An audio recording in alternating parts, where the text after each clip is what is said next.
नमस्कार, मनाली हलचल में आप सभी का स्वागत है और हलचल की रिपोर्ट के साथ मैं हूं शिवराम राणा। तो आइए बढ़ते हैं आगे और नज़र डालते हैं दिन भर की प्रमुख जानकारियों पर। आज मनाली होटलियर एसोसिएशन के अध्यक्ष मुकेश ठाकुर की अध्यक्षता में सभी स्टेक होल्डरों की संयुक्त बैठक हुई, जिसमें कुल्लू मनाली के बीच NHAI द्वारा धीमी गति से चल रहे कार्य पर अपना रोष प्रकट किया व अपने विचार मनाली हलचल से साझा किए। तो आइए नज़र डालते हैं इस रिपोर्ट पर। आज की जो मीटिंग्स हुई ये हमारे काफ़ी एसोसिएशन जो मनाली की हैं उन सब की जॉइंट मीटिंग थी और ये मीटिंग जो है इन्हीं द्वारा बुलाई गई थी। जो यहाँ मनाली की प्रबुद्ध जनता है, लोग हैं और बाकी यूनियंस इनके द्वारा ये मीटिंग बुलाई गई थी और इसमें मतलब होटल एसोसिएशन ने लीड लेते हुए अपने ऑफिस में ये मीटिंग कंडक्ट की और इस मीटिंग का मेन मुद्दा यही था कि भाई जो बहुत ही स्लो पेस से NHAI का काम चला हुआ है, even after central minister Nitin Gadkari ji भी यहाँ पर आए थे, स्टिल उसके बाद ऐसा लग रहा है कि NHAI कुछ काम ढंग से नहीं कर रहा है। उसके रिगार्डिंग ये मीटिंग थी और फिर उसके बाद दूसरा था कि जो टूरिज्म सेक्टर है उसको अभी तक कोई ढंग की रिलीफ नहीं मिली है। आपको कोविड में भी नहीं मिली थी, अभी भी कोई रिलीफ नहीं मिल रही है। इसके रिगार्डिंग हम एक कमेटी फॉर्म कर रहे हैं, सारे यूनियंस इकट्ठे होके और यहाँ की जो भी प्रबुद्ध जनता है वो सब मिलके एक कमेटी फॉर्म कर रहे हैं। वो कमेटी शिमला, हमारे जितने भी पॉलिटिकल लोग हैं और एडमिनिस्ट्रेटिव लोग हैं उनसे मिलेगी और उनसे रिलीफ की गुहार करेगी। सेम वही कमेटी फर्दर दिल्ली जाके सेंट्रल गवर्नमेंट से भी गुहार लगाएगी कि किस तरीके से हमें रिलीफ आप दे सकते हैं, जो कि हमें कोविड में भी नहीं मिली थी। अब त्रासदी हमारे घरों तक आ गई है, जो कि एक हम सिर्फ इतनी डिमांड कर रहे हैं कि NHAI का जो रोड है इसको ठीक किया जाए, ताकि यहाँ पर जो है कम से कम टूरिस्टों की गाड़ियां वॉल्वोस वगैरह इजिली पहुंच सके और हमें कहीं ना कहीं अपने होटल चलाने की शक्ति मिल सके। अब होटल में अभी तक हम स्टाफ को मेंटेन कर रहे हैं, अपना फर्नीचर मेंटेन कर रहे हैं, अपना आपका बिजली पानी एवरीथिंग एक्सपेंसेस जो उनको मेंटेन कर रहे हैं। अब हमारे हालात बिल्कुल ही डगमगा गए हैं। छोटे बड़े सभी होटल्स गुहार लगा रहे हैं कि जल्दी से अगर रोड कुल्लू मनाली तक नहीं पहुंचा ढंग से, जिसमें कि वॉल्वोज आनी है और छोटी गाड़ियां बड़ी गाड़ियां सब इजीली आ सके, तो कोई भी तरह की मुश्किलें हमें बहुत सारी होगी। और इसके साथ में हमने बहुत सारे सेंट्रल और स्टेट गवर्नमेंट को बहुत सारे लेटर्स भी दिखे हैं, जिसमें कि हमारे लोन्स को रिलीफ देने की बात की। लोन्स में गार्बेज में हमें 2 महीने का रिलीफ मिला है, जिसका कि हम नगर परिषद मनाली और भुवनेश्वर गौर जी का तहे दिल से धन्यवाद करते हैं कि वो हमें 2 महीने का रिलीफ दिया है। पर इसके अलावा हमारे को कोई और रिलीफ नहीं मिले हैं। तो इसके लिए हम सेंट्रल गवर्नमेंट से यही गुहार लाएंगे कि जो भी हमें रिलीफ दे सकते हैं in form of any kind of relief, GST में आप उसको वेव ऑफ कर सकते हैं तो बहुत अच्छी बात होगी। अगर वेव ऑफ नहीं कर सकते तो उसको आगे के पीरियड में पे ऑफ करने की बात कर सकते हैं। आपके जो लोन्स है, बैंक लोन है, उसको भी आगे पे ऑफ करने की बात कर सकते हैं। इसके अलावा हमें बहुत सारी दिक्कतें हो रही है होटलों में। अब रिसेंटली अभी हमने सुनने में आया कि फिलहाल कुछ टाइम के लिए कंस्ट्रक्शन पे बैन लगा रहे हैं। ये अच्छी सोच है, बट इसके साथ में कि जो काम चले हुए हैं उनको तो ना रोका जाए। और मेरा यही गुजारिश रहेगी एक बार फिर से कि सबसे पहले और प्रथम मांग हमारी यही है कि NHAI जो कि खासकर पंडोह से लेके मनाली है, उसको जल्दी से जल्दी ऑन वॉर फुटिंग उसको ठीक किया जाए, ताकि हम यहाँ पर काम कर सकें और सरकार को भी कहीं ना कहीं से हम टैक्स दें और टैक्स दे के हमारे एरिया का और विकास हो। सेटिस्फेक्शन लेवल तो एक हिसाब से जिस हिसाब से काम हो रहा है, मेरे को नहीं लगता है कि जो उन्होंने टाइम दिया है उसमें किसी भी हालत में कंप्लीट हो सकता है, क्योंकि काम के साथ में बाकी भी चीज़ों में बैन लगा दिया है, कंस्ट्रक्शन मटेरियल में बैन लगा दिया है।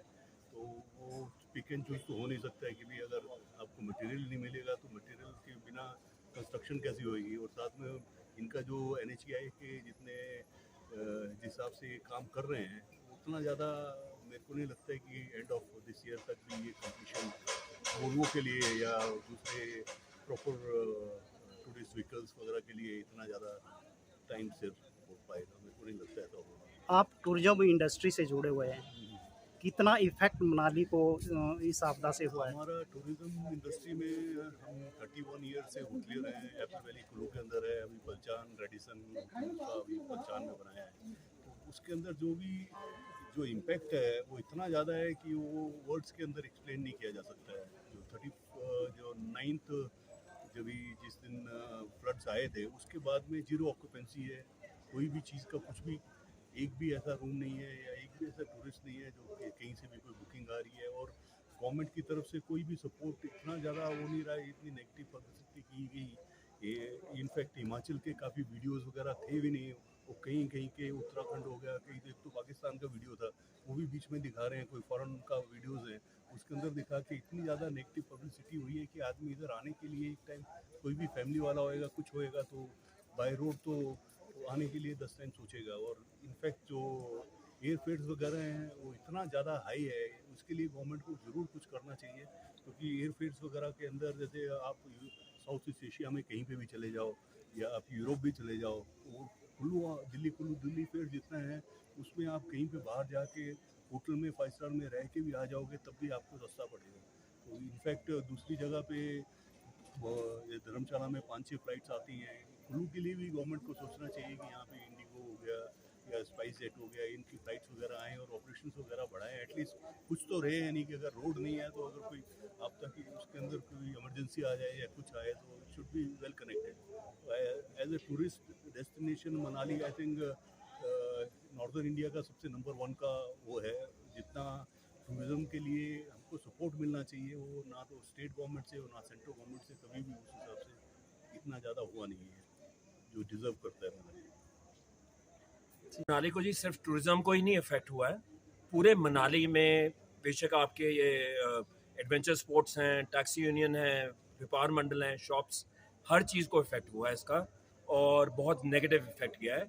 जिस हिसाब से काम हो रहा है जी, काम की जो स्पीड है मुझे नहीं लगता वो गति इस तरीके की है कि ये काम, मैं तो इनफैक्ट कहूँगा कि before the end of the year हो पाए पूरा। तो ज़रूरी है कि NHAI थोड़ा प्रोएक्टिव रहे और काम में थोड़े रिजल्ट्स हमें दिखें और हमें कुछ आश्वासन दिया जाए कि गति पे हो रहा है। Thank you. संतुष्ट पहले सबसे पहले तो ये मैं धन्यवाद देना चाहूँगा गडकरी जी का और जो इसके NHAI के चेयरमैन आए मिस्टर यादव जी, उनका धन्यवाद देना चाहूँगा कि उन्होंने अपना कीमती समय निकाल के मनाली आए और यहाँ के बारे में चिंता जाहिर की। तो जो उन्होंने समय वगैरह दिया हुआ है उस हिसाब से काम तो होना चाहिए क्योंकि उनकी वर्जिंग है। बाकी अगर देख के जो मुआयना हमने किया उससे ऐसा लगता नहीं है कि 15 अक्टूबर तक ये काम जो हो पाएगा। मनाली इस टाइम पूरा सन्नाटा छाया हुआ है, मतलब चाहे आप लेबर क्लास से लेकर अपर क्लास तक सब बहुत ही चिंतित है। आने वाले समय में बहुत मुश्किल होगी अगर ये जल्दी रास्ता खुल नहीं पाया और टूरिज़्म शुरू नहीं हुआ तो बहुत ही दिक्कतें आने वाला है। तो मेरा आग्रह है आपके चैनल के माध्यम से कि इसे जल्दी से जल्दी दुरुस्त किया जाए जिससे सारे काम जो पटरी पर आ जाए। मनाली तक वॉल्वो नहीं आती है तब तक टूरिज़्म पर इफेक्ट रहेगा ही रहेगा, क्योंकि जितने भी टूरिस्ट हैं मैक्सिमम लोग जो है वॉल्वो में ही आ रहे हैं और ये 8 जुलाई से वॉल्वो मनाली नहीं पहुंची है। अभी कुछ दिन 26 जुलाई से हमने वॉल्वो जो है रायसन और पतलीपुर तक लाई थी। उसके बाद जब 12 अगस्त को जो मंडी वाला रोड बंद हुआ है उस दिन से अभी तक मनाली के लिए कोई वॉल्वो नहीं आ रही। तो अभी कहाँ तक वॉल्वो पहुँच अभी गई? मंडी तक आ रही है सर। मेरा तो ये मानना है कि जो मैं होटल एसोसिएशन चीफ एडवाइजर होने के नाते यही मानता हूँ कि अभी तक बहुत ही धीमा काम चल, क्योंकि यहाँ पर जो बारिश हुई थी वो 8 जुलाई के और 9 के बीच हुई थी। उसके बाद यहाँ मौसम लगभग साफ ही रहा। मुझे नहीं लगता कि कुल्लू मनाली में उसके बाद बारिश हुई। इवन अगस्त में तो औसत से भी कम बारिश हुई मनाली एरिया में। और आज तक तो काफ़ी रोड का काम होना चाहिए। जहाँ तक बात है कि यहाँ पर हम मानते हैं कि केंद्रीय मंत्री श्रद्धेय श्री नितिन गडकरी जी भी आए, उसके बाद चेयरमैन NHAI श्री संतोष कुमार यादव भी यहाँ कुछ दिन पहले यहाँ पर उन्होंने विजिट किया। वो हमारे लिए बड़ी खुशी की बात है। लेकिन मुख्यमंत्री भी हमारे इसको देख रहे हैं। लेकिन बात दुख की बात ये है कि तब भी NHAI का काम नहीं चल पड़ा है, क्योंकि शायद वो अभी ठेकेदार ढूंढ रहे हैं या उनको मतलब समझ नहीं आ रही कि उनको सीमेंट नहीं मिल रहा है। इसलिए रोड का काम बड़ा धीमा चला। इस तरह तो ये लगता है कि अभी तो 2 साल लगने हैं इस तरह का अगर काम चलता रहा, क्योंकि रोड काफ़ी बड़ा है। ऐसा लग रहा है रात को अगर क्लास साइड आओ तो ऐसा लगता है कि 100 साल पीछे चले गया मनाली। तो इसलिए हमारा तो सरकार से और केंद्र सरकार से निवेदन है कि इस रोड को तेज़ किया, इसका काम बड़ी तेज़ गति से किया जाए ताकि यहाँ पर जो सारी जो स्थिति सामान्य हो जाए।